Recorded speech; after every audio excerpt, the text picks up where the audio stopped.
Dave Brailsford single-handedly changed the fate of the professional cycling team of Great Britain. In 110 years, no British cyclist had won cycling's biggest event, Tour de France. Just 5 years after Brailsford took over, the Brits won 60% of the gold medals at the Beijing Olympic Games.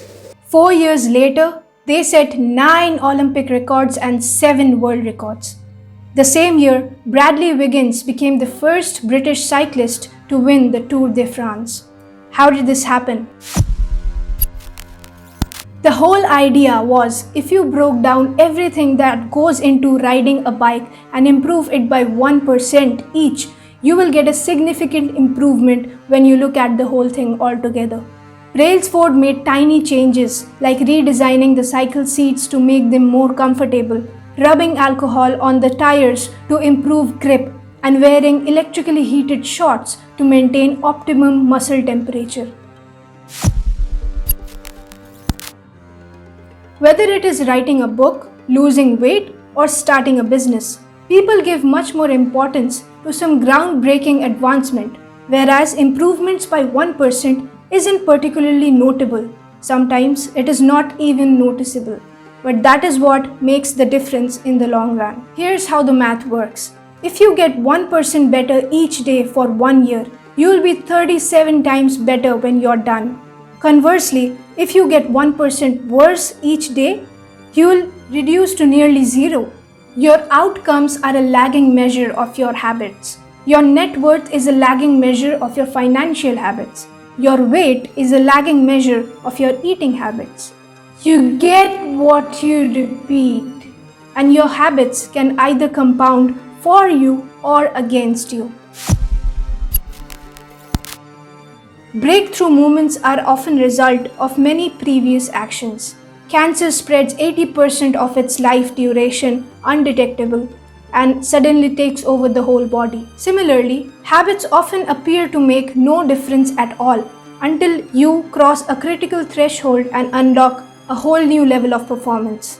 Initially, you find yourself in the valley of disappointment when you expect to make progress in a linear fashion, but it does not feel like you're going anywhere.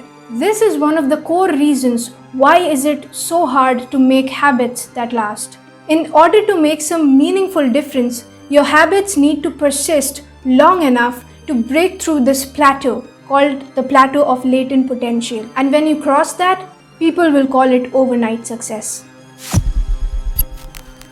Prevailing wisdom claims that the best way to achieve what you want is to set goals.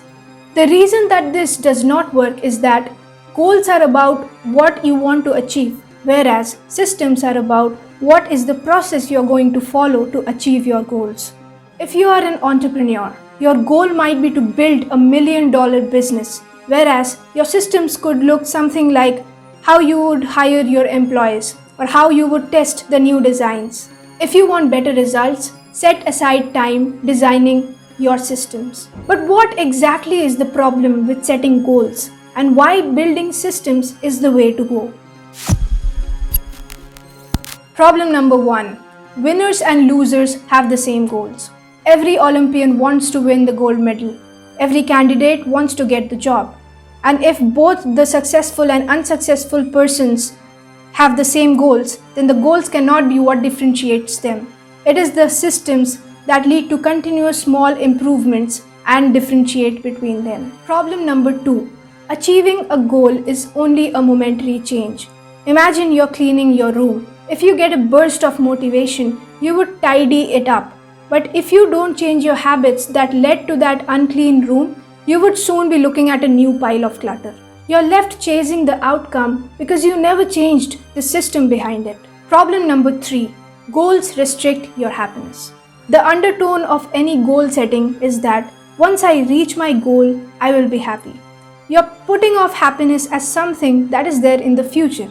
That restricts your ability to be happy right now in the present. A systems first mentality enables you to be happy every time your system is running. Problem number 4. Goals are at odds with long-term progress. Many runners work hard for months, but as soon as they reach the finish line, they stop training. The race is no longer there to motivate them. The purpose of goals is to win the game, whereas the purpose of systems is to continue playing the game, which leads to a cycle of continuous refinement and improvement. Therefore, if you are having trouble changing your habits, the problem is not you, the problem is your system. You do not rise to the level of your goals, you fall to the level of your systems. Habits are like atoms of our life. Each one is a fundamental unit that contributes to building your life. And if you give each habit the attention it deserves, you will soon look at a bigger win that multiplies to a level that far outweighs the cost of the initial investment. If you like this video, then stay tuned for more chapters to come from the book Atomic Habits.